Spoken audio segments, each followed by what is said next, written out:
Honourable Aussie citizens, hello mates and Anzacs, and welcome to Beijing for the Olympic Games of the 18th dynasty. Welcome to the Golden Ring Show. We have big dome full of action today for you listening types. And here, with no ado to further, is the big two bok choy proud in the middle of walk in boiling hot Shaoxing oil, live from #1 Mongolian Club, downtown Beijing. Here are your heroes, Crouching Tiger, Voice Raven, and Hidden Dragon, H.G. Nelson. Yes, thanks very much, General Lonnie Wu there in the IBC soundproof booth. Australia, welcome to Beijing. We greet you with the news that it's an old-fashioned brownout and bronze here in Beijing. Australia, 3 gold, no silver, but wait for it, 4 bronze. 4 bronze. It's a tremendous medal tally of 7. At the moment, we appear to be 5th on the medal list. Obviously, China, 10 gold, USA, 6 gold, South Korea, 5 gold, Italy, Lord knows how, 3 gold, 3 silver and 2 bronze, thrashing at the moment by a couple of silvers. But Roy, good news and bad news. A tremendous day of competition here at the Games of the Drawing in London. Well, it was very exciting to be in the water cube this morning, seeing an Aussie bring it home. And she was so composed. After the disappointment of Athens and the disappointment of Sydney. Let's not forget that, when she was about 7. But she brought it home today. We're talking about Lethal Leisel. We're talking about Lethal Leisel. And can I just say, we've watched her grown up. We've watched her grow up. And what a pleasure that has been. And what a great Australian she is now. What a great Australian hero she is now, because she had all the things. She had composure. She was relaxed, but she really pushed it. No, that's right. Can I say... She came to do the business. She came to swim. Yeah, she came to swim. She made a statement early, and then after she made the statement, she made a bigger statement, a big statement. Yes. Then she threw down the gauntlet. Yes. Then after that, she threw down another gauntlet and won. That's right. Is that how you saw it? That's the way I saw it. She went out very hard. I thought that the first 10 metres was going to be the most important, and it turned out to be it was. She blitzed them in that first 10 metres, and you could see them wither, visibly, after that first 10 metres. And then, of course, she just, stayed relaxed, stayed composed, and yet just pushed it enough. And brought it home. And brought it right home. Now, look, of course, it wasn't the only good news. I mean, that was golden good news, and that now the girls are just doing us so proud in the pool. I mean, tears are still coming down my face. I suspect her stamp will be out within the hour. I'm hoping the Lethal Leisel stamp. Well, speaking of stamps, we've got a Stephanie Rice stamp to give away later in the show. Yeah, Australia Post have been here and dumped it on our table just a minute or two ago. I don't know whether you want to talk about it. Well, why not? Well, it's purported to be Stephanie Rice, but it doesn't look anything like her. I don't know if you've had a good look at it. No, I haven't. But it looks as fake as the opening ceremony was. That fake? Yeah. Now, you were devastated when the news broke today that certain parts of the opening ceremony were in fact filmed some years ago. They were, I know. I worried about it at the time that there was a lack of coincidence between what we were experiencing in the Bird's Nest and what was going to air. I know. I'll give you an example of that. Remember when the 2008 Tai Chi blokes were on the television? Yes. There was nothing on this. Nothing. Absolutely nothing. It was all CGI generated afterwards. That's how come they got everybody the same. No, I know it was CGI. Moving the same. I know, and that indelible image of the drummers. And the drummers, beating there in gold and just looking extraordinary, looking like a fabric, looking like a tapestry. Tapestry. It was just unreal, and you didn't really see it in a wide shot, and now I understand. There were only 3 drummers CGI'd up to look like a couple of, like 2008 of them. No, I mean, look, I understand that opening ceremonies, in fact, the whole Olympic Games now is just a TV show. I accept that. But I thought it would still be real. And it's so disappointing when it's not. None of those fireworks were real. It was impossible to get overhead shots at the time because the whole area, all of Beijing, all of China was in lockdown. Nothing was in the air. So how could you get the shots? I know.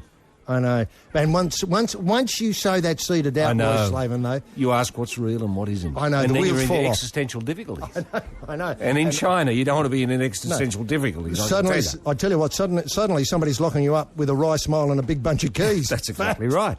Now, can I just say it's been a terrific day here of competition. Obviously, the redemption, that's how I saw it, of Lethal in the pool this morning was just great. But the slugs, let's not forget the slugs. The sea slugs. The sea slugs, overnight down Greece in the pool, in the water polo. Sadly, the blokes The blokey sea slugs, who are nameless at the moment, don't have a name. Well, the cucumbers. The cucumbers, the sea cucumbers, they slugged along the bottom of the pool and lost to Spain by, I think, only 1 point. 1 point. And more dudded, HG, because right before the last break, we scored right on the bell, but it was discounted. They argued it was after the bell. It wasn't. I was there. It was on the bell. So really, I feel as if we tied with Spain.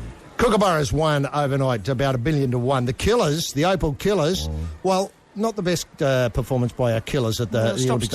Stop-start. And Argentina, well, it was a time for experimenting, wasn't it? It was. We were experimenting with new combinations. Lauren Jackson only put in about 8 minutes. That's all she needed to do, just to get us 20 up, 20 in front, get a bit of distance. When you look at the spreadsheet, we're 20 up. And they were happy with that, and we just cruised it through. I expected more blood on the paint, but wasn't to be, sadly, for you blood freaks. Now, listen, I'll tell you one thing that put a little bit of hope into my heart was Little Leighton, Jonas Borkman 7-5-7-6, and then backed up with the Gooch, Chris Guccione, to win a doubles match. Aren't they a lethal combination? We talk about Lethal Leisel, but when you got Big Gooch and Little Leighton, who, oddly enough, it's been translated here in the local, around Beijing, as Small Leighton. Small Leighton Hewitt. I don't mind it, but I can tell you what, he might be small, but you've got a big heart. Oh, big green and gold heart, Roy. Oh, no, it was great to see him here. And let's not forget, he's completely buggered. He's got the hip done, and I don't know whether he's going to be able to push on. Listen, Roy, the other thing... Well, I don't think they can operate on his hip because his hip's too small. They haven't got the tools. They haven't got the tools. They haven't got tools fine enough to do the job on him. But it is a lot of pain the small little bloke's living through. Roy, we've got the diving underway, as you can see on the IBC Centre now, and Australia's involved here. But sadly, the news is not great. Not so much from our attempt, but from the judging. Remember that our Australian pair in the earlier synchronised diving, or pairs diving, Bryony Cole and Charlene Stratton, they ended up 5th. They were ranked 2nd in the world coming into Beijing, and Cole was mystified by the scoring. You've been watching it, Roy, a lot more closely than I. Have you noticed anything at all that would suggest, if he's scoring, forces at work outside the cube? Well, I saw the Australians dive, and I thought they were perfect. I would have given them 10, but they weren't given 10. I really think there is prejudice here. Prejudice against Australia because we punch above our weight. That's right, Roy. We punch above our weight, and people don't see us as a synchronised diving country. No, they don't. That's fair enough. They see us as a tennis nation. They see us as a rugby league nation, obviously, and they see us as a number of, shooting, and that's obviously. Yeah. But when it comes to synchronised diving, they don't accept us. And they think, Aussie's coming up, let's mark them down. And I'm sure that's what's been going on. No, I want to see more scrutiny, and I've said this to Coles and Coates and Lord Gosper. Yeah, Gosper. More scrutiny on the judges. Right, how would you do it, though? Well, I'd like to see them on camera for a start. Oh, what a lovely thought. And see so they're not faceless people. We can see that, so we can gob off on them if ever we see them around the IBC. Now, look, that happens in the Winter Olympics. I know in the what that's laughingly called the ice dancing. You see the judges there, and they have to actually perform to the judges sometimes. You often see. Well, I like that. I know. I prefer that. You see them going past the faceless people here. The faceless people in Beijing. Now, look, can I just say, you mentioned yesterday in Show 1 about the narrative. Yeah. Can I couple that with journey? The idea of a journey. Well, I noticed Lethal... I'm all ears. I know. Narrative I've just come to terms with. Journey... It's the reverse. Narrative is what you and I see happening to an athlete. The journey is what they go on. I was just musing on this when I saw Lethal here at the IBC in a press conference coming in from the water cube, and she was talking all about her journey, and I had to think, well... Was she talking about her narrative when she was referring to her journey? No, she wasn't. It was just all journey. And the narrative was what I interpreted she was trying to get through to me. Great narrative. Well, does the journey coincide with the narrative that we talked about a little earlier with Lethal Leisel? That is, we've watched her grow up. 7. We saw her at 7. We saw her at 13. We've seen her. And that was her journey? That was her journey. That's my narrative. The Golden Ring Show on Triple J. The Chinese people say, you Perut, you not see big problem. Not see is good. Think on that. And there's great news from the diving pull-out pair. I think it's Melissa Cole and Michelle Wu. Michelle Wu, yeah. 3rd at the moment. Obviously a long way to go, but 3rd. You know, she reminds me of Diving Dick Eve. Diving Dick Eve? Yeah. Wow. I mean, when you talk about Aussie divers. You know, I thought there was an age limit at the Olympics. I just had that rest out there. What do you mean? Dick Eve was a bit old. Too old. Dick was 75, I think. Yeah, I know, when he stopped And diving. here we have Michelle. I mean, she's what, 3? Yeah, Something like that. Can I tell you what, she doesn't make much of a splash, but nor did Dick. Diving Dick. And I think that's what all makes all the great divers. When you look at them, when you look at their narrative, The narrative usually ends up with very few drops of water beside the pool. often they throw down a gauntlet in the opening rounds. Yeah. They make a big statement with a couple of dives. That's right. They get out front of the rest of them, Yes. and they bring it home. They do. And get the job done. They stay composed. Don't go out of the comfort zone. That's right. Now, look, can I say this morning you and I were at a press conference, beautifully handled, I might say, by Kevin Gosper. Doesn't he do a conference I know. all these days? I know, it's just incredible. And this is reported, I think, in Australian media. Australians may need to start bracing themselves for a lower medal haul in Beijing. I mean, God almighty, we're only up to about day 3 of competition already. We're asking, Australian officialdom is asking Australians to get off the oi, oi, oi train. I refuse really to broadcast this, but I do as a public duty. Here we go. Australian Olympic Committee Chief John Coates has estimated the haul of 42 to 48 medals at these Olympics, which he thinks will be good enough for a top 5 finish. That's what he estimated. But he said after the road, cyclists failed to get a podium, as did shooter Michael Diamond. Disappointments yesterday, including the disaster at the rowing, which we might get to later on in the Golden Ring show. Yes, there's certainly a few opportunities went begging, said Coates.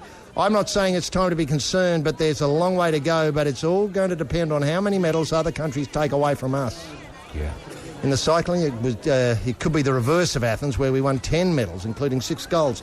I don't like that phrase, other countries take away from us. Are other countries stealing our medals? That's what he seems to be saying, yes. Yeah. Well, that was a case in point with the women's road race. The English took our medal. That's the way I'm seeing it. You know, with Michael Diamond, I don't know who the clowns were that were podiumed in front of him, but they took our medal. I know. Having said that, Coates is being thought of very highly here. Well, very highly, I hear. I tell you what, one Antonio Samaranch had a pull to society earlier today. You saw us having, obviously me and him having a bit of a powwow, and you came over. And his message was, Coates, Samaranch is backing Coates to elevate him to the International Olympic Committee Powerful Executive Board. Coates being booted upstairs. How must Lord Gosper feel? I know, he'd be ropeable at this.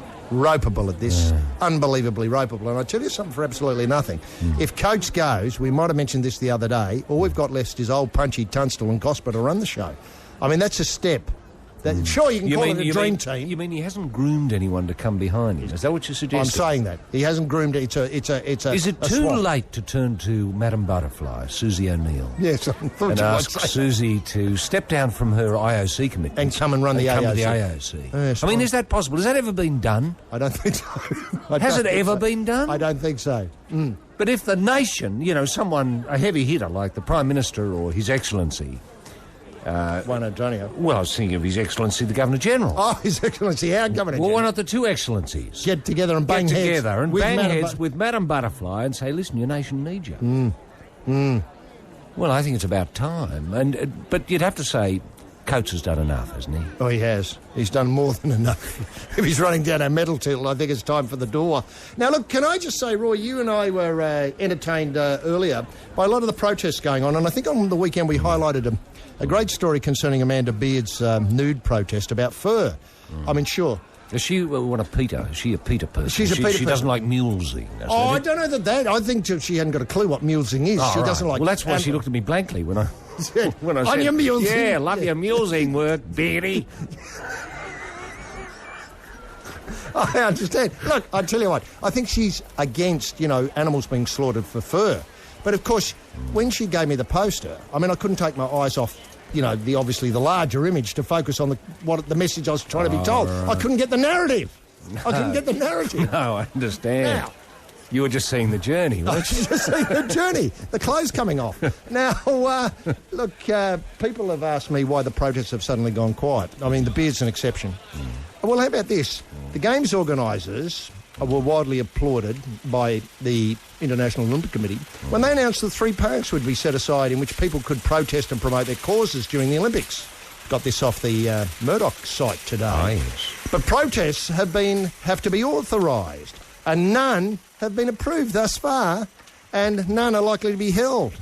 They're cunning as shit-house rats, the Chinese. They are. We Okay, can learn so much. They've earmarked 3 parks where we can go and, pro Falun Gong, love Falun Gong, Love you beauty, Tibet. Gungers unite, Yeah. let's do it. Let's get our daffa happening. Yeah.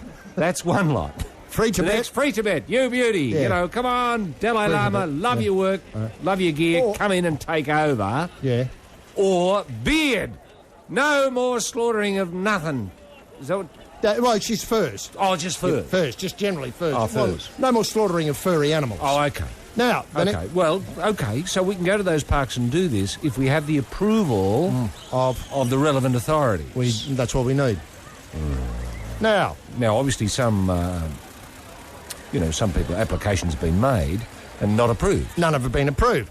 Indeed, instead, some of those who have been submitting the applications have been arrested for indicating they might be up to subversive activities. Isn't that I.e. great? Gung work or Oh, Tibet work. Yeah, or, even people protesting, more pay for ambos in Australia. I think they ended up in jail. Did they really? Yeah, anyway, there were 3 parks, Rattan Park, Purple Bamboo Park and World Park. And taxi drivers who take people to those parks now routinely inform authorities about the number of passengers, their description, including their dress and nationality, the exact location where they left the taxi, and any interesting conversations they may have overheard in the back of the cab. Like, ambos in Australia, they get nothing, and we're going to have a protest about that. We've got some placards done up, pay the ambos more. That sort of stuff. That sort of stuff. Well, that's what the driver had over here. It's a wonder that more Australians aren't in jail, because I know there's a big pro-ambo, contingent here in Beijing. Well, that's right. Well, I was intending to go to Purple Bamboo Park later in the day. You got something up your sleeve? Well, yeah, to press Madam Butterfly to go to the AOC. Yeah. But for the AOC. But for the AOC. Is that the slogan of the, Yeah. of the committee? Something like that. Chances are I'll be arrested. The Golden Ring Show salutes all forgotten people of China living in Taiwan. Taiwan, not so good. Back to you, crouching entombed warriors. The People's Gift. And now on the Golden Ring Show, we force you to tell us what you learned. What is the prize and question, all-knowing hidden dragon? Well, General Lonnie Wu in the booth, it's a terrific prize. We've got a sheet of Stephanie Rice stamps. Although, as Roy points out, it's not a very good image of Stephanie Rice. Roy, just before we go on, I love those headlines. Rice cracker, steaming rice. That's great, isn't it? I know. People worked overtime for that. Anyway, got a sheet of 10 stamps, 50 cents. Well, that's why the Chinese love it, because rice is so popular in China. We've got a copy of Pacific Long Porter, and we've also got the Triple J's Golden Ring Show T-shirt in the XL size. All comers who can answer the following question. Roy, what's that question? The question is, what's the Chinese translation for Little Leighton? What's the Chinese translation for Little Leighton? Yes. And that number's 1300 0555 36. Phone now. Phone now, all comers. Roy, let's go to the boat. Yesterday's boat imbroglio. I mean, listen, can I just say, I saw some commentary today which suggests that this has never, ever, ever happened before in the history of the games. There was a think piece, I think, in one of the papers, in one of the Sydney papers, which had gone off the net, which suggested that this person had been to the Olympic Games many, many times before and had never seen anything like it. Well, I've never seen anything like No. What do you think happened? Was there sabotage? Well, I thought... that's what the first thing that occurred to me. No, well, actually, the second thing. The first thing I thought was seaweed wrapped around our rudder. I thought, hello, it's happened. The algal bloom, it's got round our rudder and we can't control the direction. Next, I thought sabotage. And, I'm still thinking sabotage. Are you, Roy? I am, because there was a wire that was cut. A cut wire. Yes. Leading to our keel and rudder, which made it any steering ineffective. Can the boys create their own journey and write us a lovely narrative in terms of coming through the repechage, then on and taking apart the Canadians in the final? It would be a fantastic journey for them to go on. It'd be a fairy tale. A fairy tale? It would be a fairy tale, especially with James Tompkins. I know. The oldest man ever to represent anyone anywhere this side of Dick Eve. Can I put to you, the fairy tale might be Billy Goat's Gruff, with obviously James Tompkins being the Billy Goat Gruff, and all the other people being the trolls and so on. It's a lovely image, isn't it? I see it as a dream coming true for a hero. A green and gold hero? A green and gold hero, thank you. Now, yes, if we can just get the steering right, it'll happen. And repechage, Roy, you don't want to be there, do you? No, it's you're either in or you're out, aren't you? I mean, this is it. This is the last throw of the dice. Now, we've got James on the line from Sydney. How are you today, James? Not too bad, HG, yourself? Yeah, good, thanks. How are you enjoying the Olympics? Any real highlights apart from our gold? That weightlifter from China who won the under 64 kilograms, I think it was. Yes, brilliant. About lifter. 17 years old. Yes, and can lift twice her own body, 2.5 times, I think, her body weight. Yeah, incredible. Amazing feat, just remarkable. And did it without big noting, without drawing attention, without tickets. I like that. And was very pleased that she'd done it. Yeah. No, that's very good. Very good, right? Yeah, is it just the Chinese weightlifting that's impressed you, James? Surely there's an Aussie perspective there. Did you watch, say, the Bogart's Boomers go around a couple of nights back, or the Killer Opals? I've been following the murderous Opals. Yes, and how did you think they stepped up last night against Argentina? I think they were embarrassing. Yes. HG, like you said, not enough blood on the paint. No, quite you're frankly. right. No, you're absolutely right. And they may not have played Argentina yet. I think last night it was Brazil. Well, Brazil. Brazil, It was a yes. busted-ass South American outfit. What's it matter? They're all the same. Yeah, exactly right. Yes, yeah. Now, James, what are you hoping to look forward to tonight? What are you going to do tonight? Look, beach volleyball. Yes. Beach Quite volleyball. good. Are you following the Cook tilt? The Cook tilt is high on my agenda. Also, I think the Americans some good sorts on the sand. Are you worried at all about the lack of crowd at the beach volleyball? Roy and I were out there the other night, and we probably mentioned yesterday, absolutely shocked by the lack of people who turned up. And I'm not talking about your sponsors types. I know they grab tickets and never come. I mean, you can never expect Coles people, not Phil Coles, but supermarket Coles. They'll never come because they're not interested. No, I think it's the shocking music they play between points. Oh, no, I accept that. Keeping the crowds away. That's true. That's very trying. Even at home through the television, that's very trying. If rubbish. they only continued the song. I don't know what they play. Who Let the Dogs Out is great in the right context, but they need to play a little bit more of it.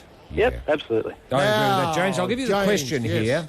Yep. Now, the question, what is the Chinese translation for Little Leighton? Small Leighton. Yeah, Small Leighton. Now, are you going to watch his tilt?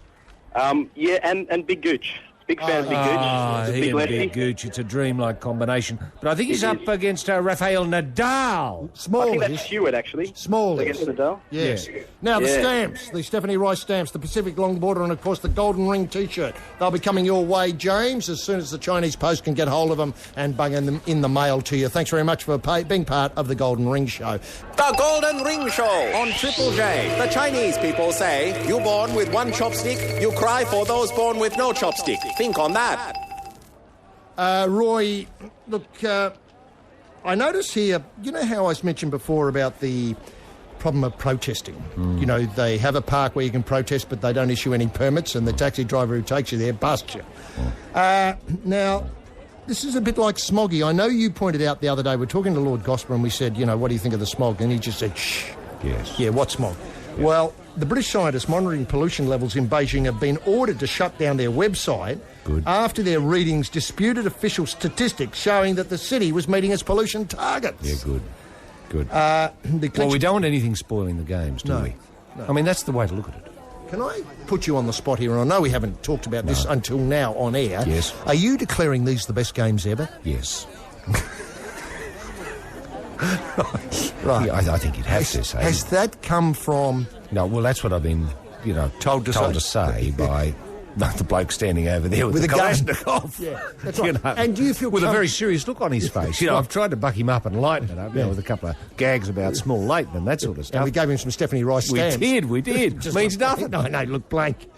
Look, does this worry you, of course, Roy? I mean, the clincher came on the opening ceremony day when the website said pollution levels were dangerous, and the Chinese officials said they were below the government's safe limit of 100, whatever that was. They just made up a score, 100. Yep. A few hours later, the service was shut down after the Chinese government intervened, etc., etc., etc. You know the rest. Actually, I have been in open sewers that have had cleaner air than we've had here. And I don't care if that bloke over there with the Kalashnikov, who's looking decidedly unsettled, pulls me off air. I don't care. It's got to be said. I don't think it's... I think you can worry about all you like about, furry animals being dropped. But we're putting our prime specimens of athletes from all over the world. Freaks of nature. All these freaks of nature. These wonderful miracles. These biological miracles. And we're subjecting them... And role models and heroes, all of that. I know, green and gold. Green and gold, all of them. And we're asking them to perform in a sewer. Are you throwing it down a gauntlet about this? I am throwing it down a huge gauntlet. Or are you making a big statement? I am making a huge statement here. It stinks no matter where you go. I mean, to get a bit of relief, you've often got to go to the toilet. The Golden Ring Show salutes Daryarama freak-out types from Tibet. They are very funny people. Back to you, Smoking Dragons. But can I just say, I don't want to go back over old history, but you declared after the Atlanta Games that it was a toilet. It was a toilet, that's right. Is that the sort of place you've been thinking about going to get a bit of relief from Beijing? Well, isn't it looking... I mean, Atlanta looks great compared to here. I know. Air quality alone. In a way, the king has no clothes No, here. yes. This is all illusion. The opening ceremony The opening ceremony was illusion. The Stephanie Rice photograph, the stamps there. I mean, it's illusion. I mean, I look... Honestly, I saw, our gold medal this morning. I was there with you. I was at the pool. I was at the bloody water cube. And I still don't know if it was real or not. No. Do you know what it looked like to me? It was one of those chocolates wrapped in a bit of alfoily sort of substance. It looks as though you could eat it. You're talking about the water cube? No. You're talking about the win this morning. The gold medal. Oh, the gold medal? Well, it's not real. No. Look, can I just say the other thing was that in the cricket medal, there's a backstory here, a great narrative of a journey.